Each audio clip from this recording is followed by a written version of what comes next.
Hujambo na karibu tena mtazamaji wa The World News katika kipindi hiki cha ulimwengu wa siasa. Naitwa Adam Hussein. Miongoni mwa mipango iliyopangwa na serikali ya Benjamin Netanyahu ilikuwa pia kumuua kiongozi mkuu wa serikali ya mapinduzi ya Iran, Ayatollah Al-Khamenei. Moja kati ya mipango katika kufanya mashambulizi ya kuharibu miundombinu ya nyuklia nchini Iran, lakini pia kuangamiza utawala wa Ayatollah Al-Khamenei huko Tehran, ilikuwa pia kuhakikisha wanaua viongozi wote wale muhimu, lakini wamefanikiwa kuua baadhi ya viongozi hasa wa kijeshi na baadhi ya wasaidizi wa Ayatollah Al-Khamenei. Vikao vingi vilikaliwa huko nchini Israel na Benjamin Netanyahu na timu yake walitafakari ni namna gani wataweza kumuua kiongozi huyo.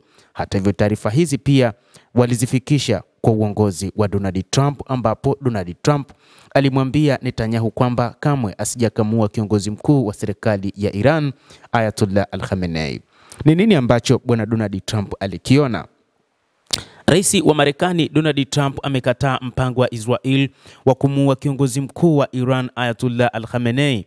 Maafisa watatu wa Marekani waliliambia shirika la habari la BBC na mshirika wake CBS News la nchini Marekani. Trump, kupitia taarifa iliyotolewa na tovuti ya BBC Swahili, Trump aliripotiwa kumwambia waziri mkuu wa Israel Benjamin Netanyahu kwamba kumuua Khamenei sio wazo zuri. Kulingana na afisa mmoja alielezea jambo hilo, rais hajatoa maoni yake hadharani kuhusu ripoti hiyo, lakini ripoti kubwa ambayo ilifanywa na Israel ilikuwa kuhakikisha kwamba ili waweze kufanikiwa malengo yao yote, lazima pia wauangamize uongozi wa Ayatollah Al-Khamenei pamoja na wasaidizi wake. Mazungumzo hayo yanasemekana kutokea tangu Israel ilipoanzisha mashambulizi yake dhidi ya Iran siku ya Ijumaa ya wiki iliyopita.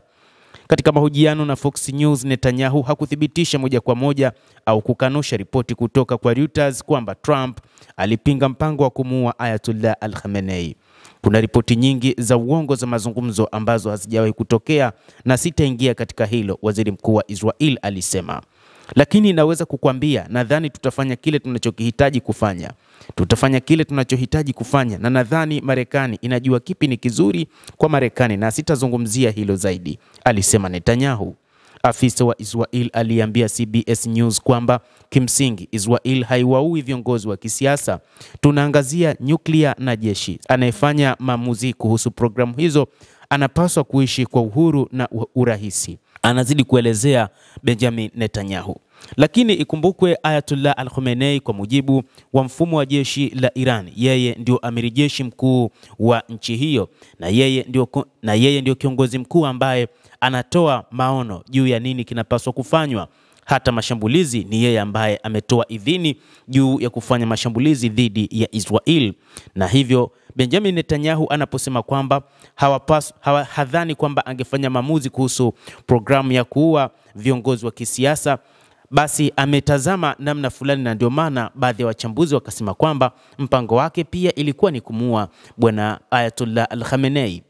Israel ilianzisha kwa mara ya kwanza mashambulizi dhidi ya miundombinu ya nyuklia ya Iran na malengo mengine siku ya Ijumaa.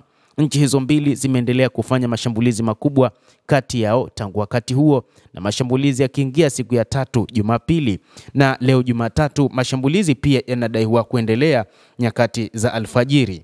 Katika chapisho lake la hivi karibuni kuhusu hali ilivyo katika eneo la Mashariki ya Kati, Trump alisema Iran na Israel zinapaswa kufanya mapatano, akiongeza kwamba atafanya wawili hao wasitishe uhasama kama vile ilivyotokea kwa India na Pakistan, akimaanisha makabiliano ya hivi karibuni kati ya nchi hizo mbili. Mtazamaji wa The World News, hayo ndio tuliokuwa nayo kwa sasa. Ni kile ambacho kilitaka kufanywa na utawala wa Israel wa bwana Benjamin Netanyahu kuhakikisha miongoni mwa wale ambao watawaondoa katika matarajio yao ilikuwa ni Ayatollah Al-Khamenei. Ikumbuke kwamba Israel ilikuwa ina mipango miwili katika vita vyake dhidi ya Iran. Mpango wa kwanza ni kuhakikisha wanaharibu mfumo wa nyuklia wa Iran, lakini pia kuharibu utawala wa sasa wa Iran. Na katika kuharibu walianza kuwa viongozi.